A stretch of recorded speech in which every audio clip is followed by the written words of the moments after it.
Now, from the Signature Bank Studios, this is Chicago's Morning Answer with Dan Proft and Amy Jacobson on AM 560. The Answer.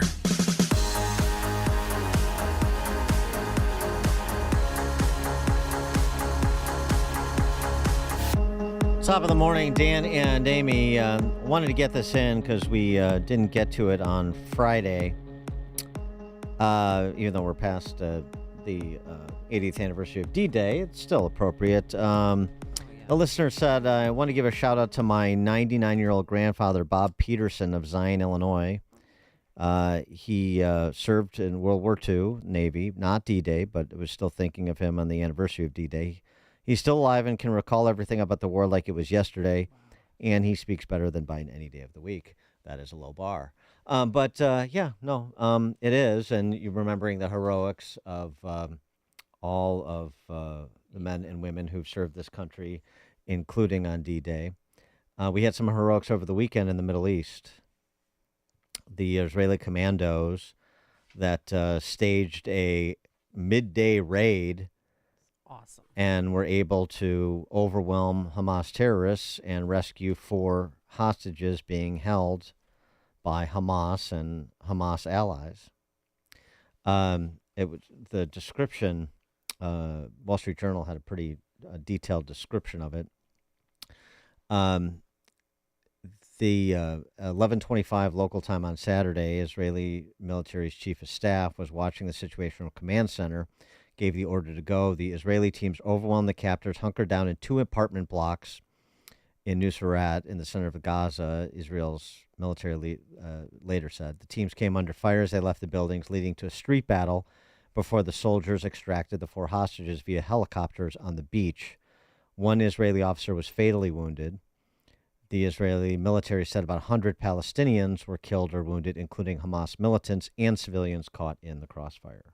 And one of those rescued was Noah. She was that beautiful girl who was taken during the music festival. Remember, she was put on the back of a moped and driven away while she was crying and trying to talk to her boyfriend and say goodbye to him.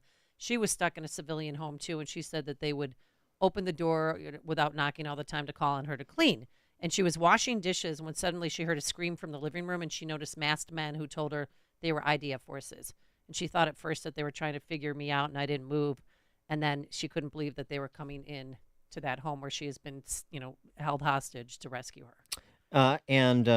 One of the captors was a quote-unquote journalist who worked for Al Jazeera, holding 3 hostages in his home with his family before he was killed by Israeli commandos during the rescue operation. Wow. Those independent journalists. Yeah, Al Jazeera. Mm-hmm. Right. Not so safe of a hostage situation or hostage location, I should say. I think it's more a comment on the media. No, I know. And this raid was, similar. I mean, it was very similar to,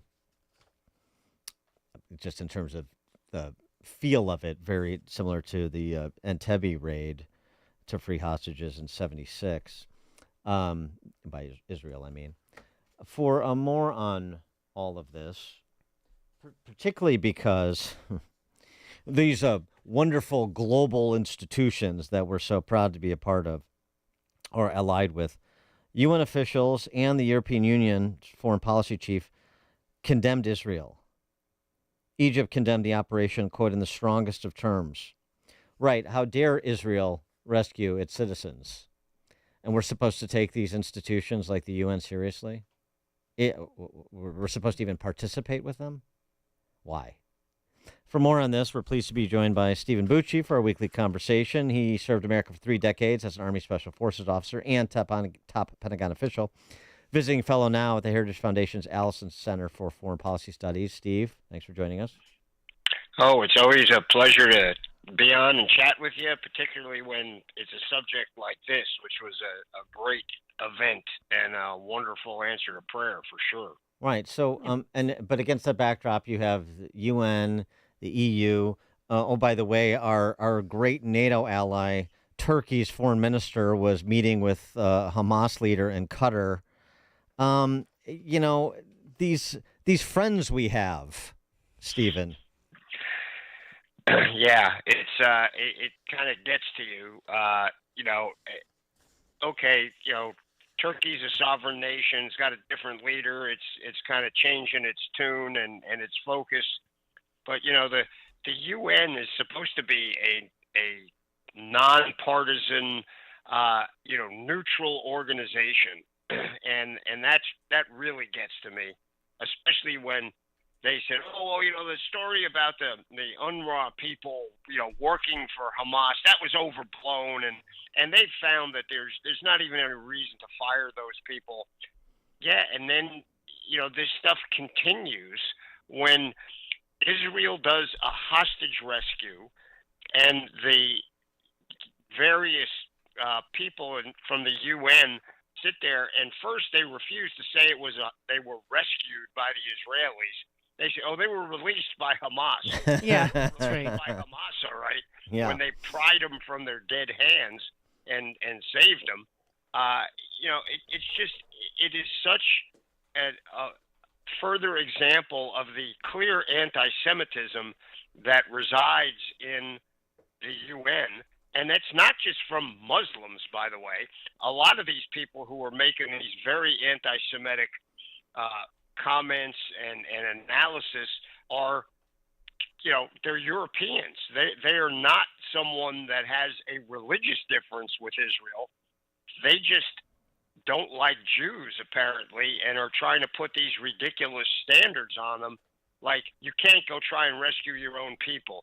And if you do, and the civilians, doing air quotes, which I know is not very effective on the radio, but you know, when those civilians are killed because you're rescuing the hostages that they've been holding and using as essentially household help, Right.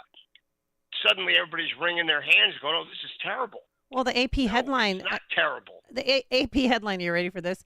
How an Israeli raid freed 4 hostages and yet killed 274 Palestinians in Gaza. I mean, do you even believe those numbers? No, I don't believe those numbers, though that's closer to the original numbers they were going, where they were saying, oh, 300 to 400 and probably more. It's like those, first of all, those guys don't even bother to try and get the right numbers. They're liars from the get-go, and they make everybody that Israel kills is an innocent civilian, even if they've got bandoliers of ammo and weapons in their hands, and they're shooting at Israel. They're still innocent civilians. So the numbers that come out of Hamas and then get parroted by the mainstream press, I'm sorry, it's ludicrous to even consider them. And if it comes from the UN, it's equally ludicrous because they're so tainted at this point, you can't believe them. Well, it starts from a morally bankrupt premise that the numbers matter. No, it's who has the moral high ground that matters. And right, to your point, if you've got to go through 200 people that are waging terror on the population, that have kidnapped and are torturing people, then you have to go through 200 people. If it's 10, it's 10. If it's 200, it's 200. I mean, that's the point. It's not the volume. That's not the issue. No, it's not. And we can't forget that there's a reason that Hamas is holding the hostages in areas like that, in the refugee camp, in a civilian apartment building, in the homes of, well, in this case, they weren't really civilians. They're actually Hamas operatives, but they're living among the other civilians. They do that on purpose because they could give a rat's backside on the civilian casualties, because to them, that's propaganda value when Israel kills any of those people. But, you know, look, military operations are not that precise. And the Jake Sullivans of the world who think they're going to sit there and give Israel military advice, it is so, you know, beyond arrogance that he would even have an opinion on how you should go rescue people. And then immediately, well, they've rescued 4. This is a good time for a ceasefire. No, this is a time to press forward, continue the pressure on Hamas, and rescue as many of the still living hostages as they can find. And again, this is miraculous. To do that in daylight, to pull it off, even if those numbers are right, it's numbers for an op like this. Well, And so Israel should be congratulated for its discretion, precision, and professionalism. And the people that say otherwise have no idea what they're talking about and should be discounted from the start. and Well, so why can't we send in the U.S. Navy SEALs to get our own Americans? They're still being held hostage. We could, if we know where they are. I don't know if we have the intel to do that. You got to really know where the people are because it's a big area, so you can't just go door to door looking for them. I mean, you could, but then you'd probably get all our guys killed. So when you do this kind of operation, you do have to have pretty precise intel. But then once you get it, you have to have political leadership that's willing to say go. And that's what Israel did this weekend. And I don't think our political leadership has that kind of stomach because they don't want us to get them. They want Hamas to survive. That for some reason, they want to continue to placate Iran and through them Hamas and Hezbollah and the other proxies.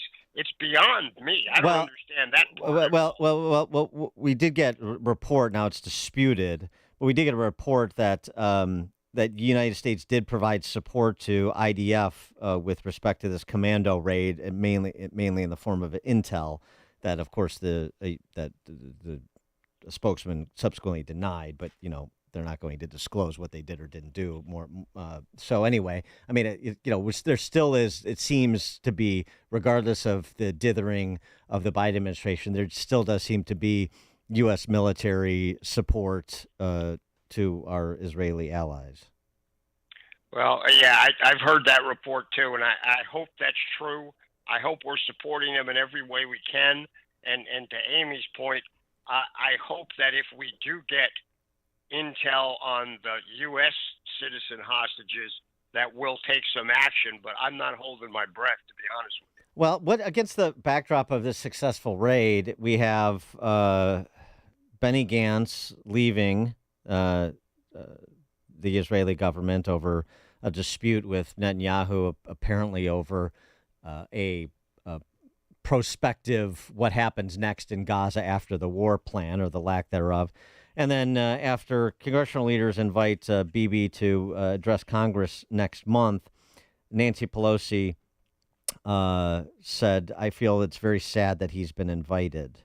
The House Democrats don't like the politics, the optics of that, and it's just going to rile up, their base even more. The sort of the individuals that we saw rioting and defacing statues in Lafayette Park over the weekend. Well, let's address the last point first. Personally, I think if Nancy Pelosi thinks it's a bad idea, that's like the seal of approval in my mind that we ought to do it because she's wrong about pretty much everything she's ever supported. And not just the foreign policy stuff like Joe Biden, but everything. So Nancy's opinion to me is of no account. It never was and shouldn't be in this case. And fortunately, Speaker Johnson is not listening to Nancy's advice, and they're going to go ahead with it anyway because it is the right thing to do. If the administration won't reach out publicly to put that mantle of complete support on Netanyahu, I'm glad that the House Republicans are going to do that, and they should. But this other stuff, it drives me crazy to listen to this and to see people in something that's a clear victory, clear positive thing, and everybody. I understand why Hamas wants to downplay it, but to see the UN, to see the American, State Department and National Security Council bigwigs trying to push down the importance of this and the wonderful result that was reached, it just drives me crazy. You sit there and go, what in the heck are they thinking and why? This other matter that was reported over the weekend, that the U.S. is prepared to offer a defense treaty to Saudi Arabia in an effort to help strengthen relationships between the Saudis and the Israelis. and it would, essentially commit the U.S. to help defend Saudi Arabia in the event of an incursion. I mean, I'm all for détente in the Middle East, a la the Abraham Accords, and trying to normalize relations and trying to use the Saudis as a bulwark against the Iranians. But committing ourselves to Saudi security. I mean, I thought these were people that were so offended on the left, so offended by MBS's murder of Jamal Khashoggi, and even more to the point, we should all be offended by the Saudis' role in 9/11. Well, the 9/11 piece, I have a bigger complaint about. Well, of course. I agree with you, but I think I'm not sure, that the crown prince was part of that. I know there were some of his relatives were. Don't get me wrong, but I don't think that the actual government supported that as directly as some people imply. As far as the Abraham Accords Part 2, I think that's a positive thing to do. Frankly, we already have a relationship with the Saudis where we have promised them that we would help them as we did during the first Gulf War. The whole reason we went in to try and rescue Kuwait wasn't just for the Kuwaitis, it was because the Saudis needed to be protected. So that relationship exists there. I don't think we should look at the Saudis as, a totally new player on the field and an enemy. I think they are a bulwark against Iran. They are not a perfect partner, but they're a heck of a lot better partner than anybody in the region except Israel. And as long as it doesn't damage our support to Israel, I think reaching out to the Saudis and getting them to pressure other Muslim countries to move in a better direction with Israel is worth it. So I was talking to Leah Leibowitz over at Tablet Magazine, former academic, Israeli national, now American as well, and talking about the war in Gaza. And he said to me that you have to look at this not as a war between the Israelis and the Palestinians in Gaza, but rather as the first battle in the war between America and Iran. Do you agree with that? I'm not sure I'm going to go quite to that degree, but yeah, in general, I do. This is clearly a proxy fight. The proxies of Iran being the players involved. I don't consider Israel our proxy. Israel does what the Israelis feel they should do, thank goodness. But our government sometimes thinks of Israel that way, and I think that's a mistake. But this is a bigger game. This is not just about Gaza. Right now, that's the focal point, but this has implications in the region much more widely than just Gaza. So I get the thrust of what's being said, and I agree with that thrust. I'm not sure it's quite as extreme as that, but that's the direction it's pointed. What's your interpretation of the European parliamentary results? I mean, Macron took it in the pants. He said to dissolve the National Assembly and call for elections. So did Marxists in Germany, for example. It seems to be. It almost seems like we've had this the bubbling below the surface that came to the surface in 2016 with first Brexit and then Trump. It seems like we're right back in that same place we were 8 years ago. I think you're right. I think people are finally realizing the whole socialist experiment, while not as horrible as the communist experiment, frankly just doesn't work. It doesn't work, jettisoning all of your national feelings as a people for a fealty to some multinational higher power that you really have no influence on with your votes. I think the citizens of Europe are finally going, we don't like this. This is wrong. The Brits were right when they pulled out. we need to have governments. When you vote for somebody, you're hiring them to pursue the national interests of your country, not the national interests or the multinational interests of some folks in Brussels. And I think that the citizens of Europe, we've seen it happening in South America also. People are saying socialism doesn't work. Now, there's still some throwbacks that pop up again here and there, but we really need to understand that a conservative, interest-driven policy is what's right, not just for America, but for most countries in the world. Stephen Bucci, former Army Special Forces officer, top Pentagon official, now visiting fellow at the Heritage Foundation's Allison Center for Foreign Policy Studies. Stephen Bucci, thank you as always. It's my pleasure. Thanks for having me, guys, and I look forward to talking next week. All right, thank you. And he joined us on our turnkey.pro answer line. Coming up on Chicago's Morning Answer. At 7:37, hear from the ED of the American College of Pediatricians. She is calling on major medical associations to stop with the transing of kids. That's 7:37. And how'd you like to be Trump's probation officer, huh? But now let's head into the newsroom. Here's Mike Scott. 7:31.